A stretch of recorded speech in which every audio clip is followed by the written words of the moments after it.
Hey, I'd like to welcome you to another episode of Mission Matters. My name is Adam Torres, and if you'd like to apply to be a guest on the show, just head on over to missionmatters.com and click on Be Our Guest to Apply. All right, so today I have Scott Le Beau on the line, who I'm proud to announce is one of our newest authors in our Business Leaders series and book. So excited to have him part of the community, of course, and as an author. Scott is the founder and chief connector over at One Source Direct. Scott, hey, first, I just want to say welcome to the show and welcome to the community. Well, thank you very much for having me. I'm looking forward to it.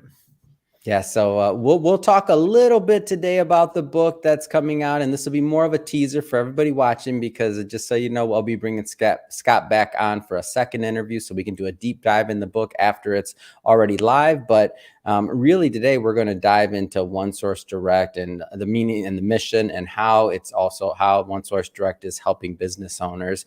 But to get this episode started, we will start it the way that we start them all with our Mission Matters Minute. So Scott, we at Mission Matters, we amplify stories for entrepreneurs, executives, and experts. That's our mission. Scott, what mission matters to you? At One Source Direct, our mission matters simply because small businesses matter. If you think about it, every day in the U.S., how many countless businesses, fail? And do they fail simply because, they lack the brand awareness of their competitors, or do they fail because their product may be of lesser quality or their service might be of lesser quality? Especially now with so many consumers researching products online before they buy, the competition for a business to get to page one of the internet search is huge. And that normally comes at a great deal of expense, whether that's time, effort, or money. So what we did is we built a platform that allows users to connect directly with one another. And in doing so, we do not have search results, which we hope will actually save, the business owners some time, some stress, and a little bit of money too to help them grow in other areas. Yeah. The One Source Direct solution was designed so businesses compete solely on their product or service and their service area. And we're driven by the idea that businesses should compete regardless of their size on equal terms and have an equal chance to generate and promote their business, generate leads and promote their business. So as we look to lead the evolution of business social media communities, we very much understand that the success and goals of these small businesses is very much aligned with our own, which again, to us is something that really does make a lot of sense. Yeah. Well, Scott, great to have you on the show and big fan of the One Source Direct mission. That being said, I want to go a little bit earlier in your career. Like when did being an entrepreneur, when did all that begin for you? It probably started when I was in my, high school years. There were different things that I built. And in fact, I was telling my son about one of them a few weeks ago. But I think just that idea of being creative and, realizing that I think if you put your mind to, you can pretty much do anything that you want. So it started then. And it really continued throughout my business career. So, obviously you've been an entrepreneur for a long time. You've been different businesses, different things, different markets, different cycles. We just came out of the pandemic. So we're, people are out and about, like things are thriving in certain areas, not so good in other areas. Just depends on where you're at. Right. But that being said, what would you tell to that next group or that next crop of entrepreneurs when it comes to starting their first venture? What advice would you give them? I think just don't be afraid to try something. I tell my kids, I said, being, at my age, and they're younger, I said, you're never too old to start something. And I think that with every failure comes a lesson. And it's really important to kind of take the emotion out of it and figure out how you can do something better, faster, stronger the next time, and continue to learn from your mistakes and listen to people. I've been fortunate in dealing with so many people over the course of time that, there's times I call myself a selective introvert. And by that, I mean, there are times I need to just, be quiet and listen to people. I think if you do that, you can learn some amazing things. Where did you get the idea or how did One Source Direct come about? Initially, we wanted to help community banks because community banks in the U.S. are actually at a level that we haven't seen since prior to the Great Depression. And knowing that the majority of them really kind of struggle with, people wearing multiple hats, limited budgets, and also, the access to technology. So we started off there. And as I started talking to more and more people, we started to realize that, the needs of a small business are very similar to that of a community bank. So really taking the advice of a friend of mine that told me to expect to go somewhere that I don't expect it to go, we we really started to take it from there and just kind of build on it a little bit, and again, I've been fortunate to work with a lot of businesses, some that have been successful and some that, I've had to work out, which is a very humbling experience. Yeah. So I think, there's been a few factors that have led to this. And I think each day I look forward to, working more and more with small businesses to see how we can make this better for them. What are some of the opportunity areas that you find? And I know, by the way, it's going to be different from banks to one small business versus another. But I know when you're creating a solution and an answer really to a problem, like some of the same themes tend to arise. What are some of the solutions that OneSource Direct provides to its clients? Well, I think just the simplicity in terms of getting, connecting somebody that has something which we call a need versus converting that into a lead for somebody. Like right now, the search process is overwhelming to say the least. Well, inside the platform, if I'm looking for something and you have it and our areas align, you automatically get it. So that simplicity is a big part of, I think that's probably one of our biggest opportunities. Also in the US, there's about 12 million small businesses that don't even have a website, so there's a lot of opportunities to help the smaller and the micro businesses out and really to kind of help them take their experiences to the next level. And so when I think of this, I think of, really that the feel of the platform and the idea to being able to connect with a community. I almost think of it kind of like a chamber of commerce, but online. Like, am I off on this, or like that's how it kind of feels to me? And I think that's a big part of it. It is, a chamber of commerce is a community, and that's really what we're building. The big difference between the chamber of commerce and us, let's say, is just really the scope of their neighborhood, where so many of the chambers are just local. I mean, you do see some national ones, but we have the ability to operate within that local and also more of that national or expanded market area as well. So go ahead. And when it comes to like linking people and like the idea here is that you can, not only find what you need, but you can also connect with other people that might need what you have. So lead generation and really just adding value. Like tell me a little bit more about that and how that came about. Probably came more from my personal searches, because in my roles, I've had to look for, let's say, commercial underwriting software, and it's nothing short of a nightmare, because you go there and you go to page 2, 3, and 4, and then next thing you know, I'm getting, a call from my IT area telling me that I'm in websites I shouldn't be, and all of a sudden I click them on and they're in a foreign language. Then I'm getting pop-ups. So a lot of it came from just that frustration. And again, so how can we make that, better? The other things that we've built in is, so many small businesses may have like repetitive purchases. Like one of the people I work closely with, he's an attorney, and his law firm uses a lot of paper. So I'm like, you can receive what's called an offer through the platform. So I can set my profile up so that anytime that paper's on sale, I would get a notification through the platform. So there, that office manager is not freed up to make sure that she doesn't miss, or they don't miss a sale, and save that for money. So you can do that. The other thing, there's so many opportunities for small businesses to learn. Like if you're familiar with the employee retention credit, most people don't know that exists, but I can set up my profile so that if an article comes out on it, that I can have that come directly to me. So it's not just connecting with that need and that lead, but it's also connecting in other ways, that small business that may have a newsletter that just sits idle on their, their website waiting for someone to stumble on it. Now they can take that and push it out to people that actually want to get that type of information sent to them.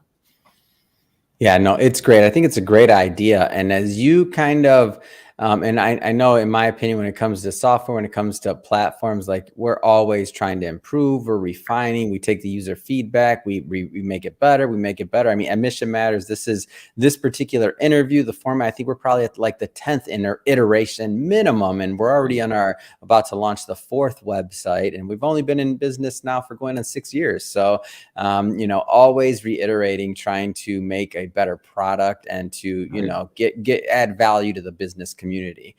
So that being said, as you continue to roll this out, as you continue to grow it, like what are some of the things that are on your roadmap?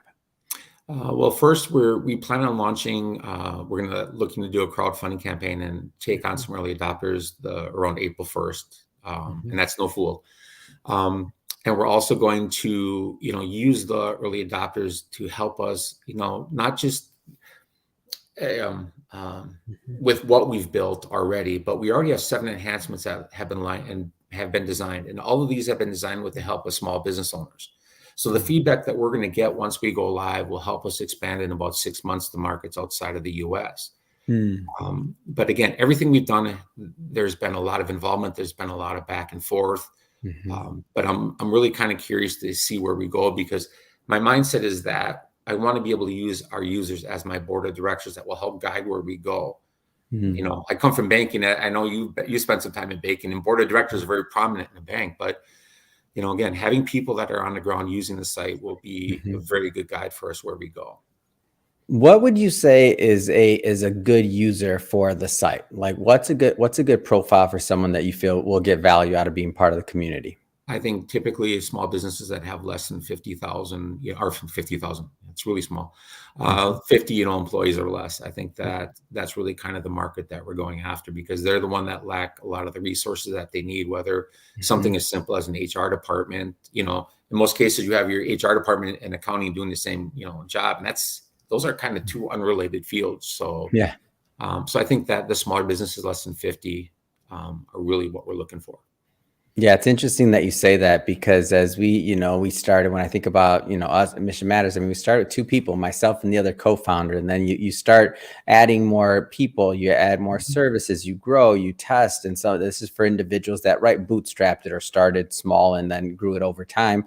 And for those type of individuals, we're always looking for resources. We're always looking for new solutions. And sometimes you don't know what you don't know. So you may not be at the part where you want to, or the time where you want to, as using your example, hire somebody as a full-time HR person and build out that department. Maybe it makes sense to do fractional. Maybe it makes sense to do a fractional CFO. Maybe it makes sense to do a lot of other things. So I see like the value of community and also learning and Mhm. figuring things out with each other. I mean, I feel like that's a big benefit.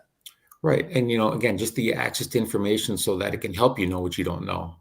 Yeah. If I can just set my profile, so maybe I want accounting tips, so I keep up to date on some things that are relevant to what I do, or Mhm. HR, things like that. So if it comes across my desk and I have a few minutes to take a look at it, I'm aware of it then, so I can deal with it rather than Mhm. having, a lawsuit or an examiner come flying in and, having a little conversation with you. Yeah.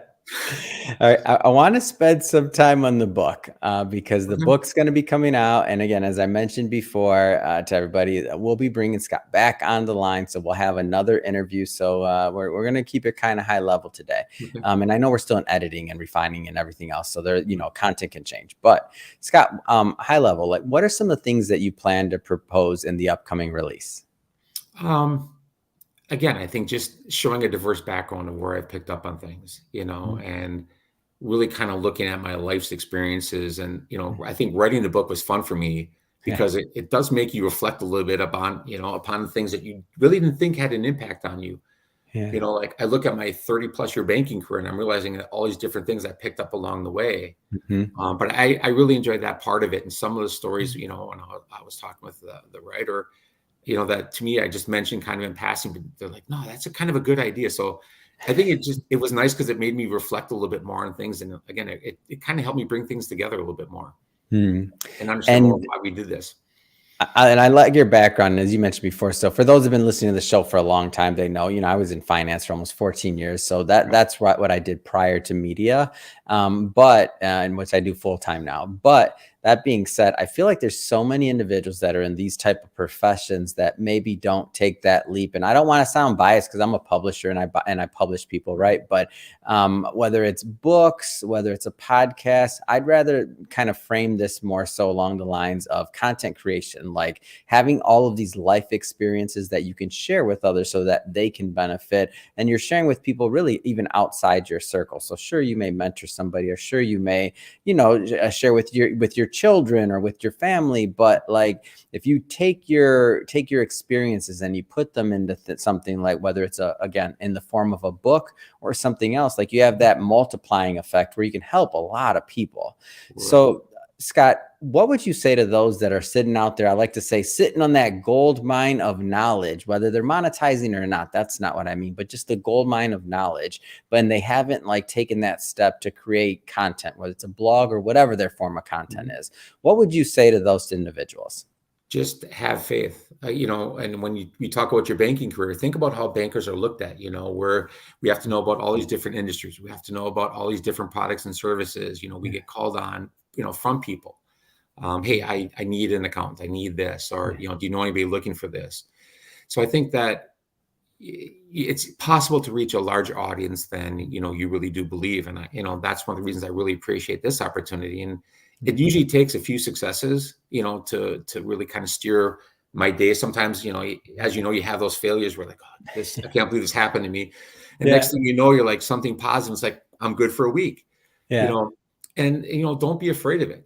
Just maybe think back to some of the interactions you've had where you were able to help somebody, and maybe go back to them and say, hey, I'm thinking about doing this. What do you think? And get their feedback. Because again, that's someone that you probably shared something with that found value in what you're doing. They might know people that need, could use that assistance as well. What's that saying? I'd rather try and fail than not try at all.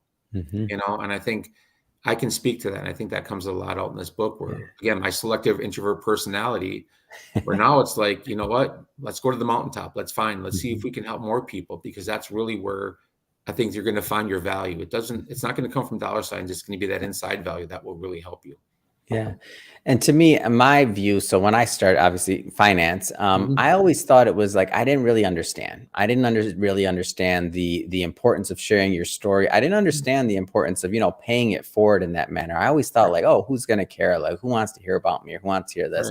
But what I realized once I, did make that transition, and now that we've published, over 300 authors, I've recorded over 5,000 interviews. I mean, I only say that to say that, like, your voice is going to resonate and it's going to inspire somebody more than mine.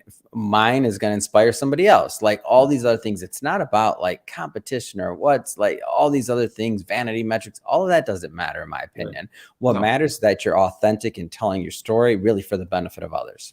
Yeah. And again, the more you can do that, I think that it'll truly help people. I mean, you look at what's going on in the world, and there's so much negative stuff out there right now where you really don't even want to flip the TV on anymore, or turn the radio on, or search the phone, whatever. So again, the more positive things that we can do to help people, I think will just help,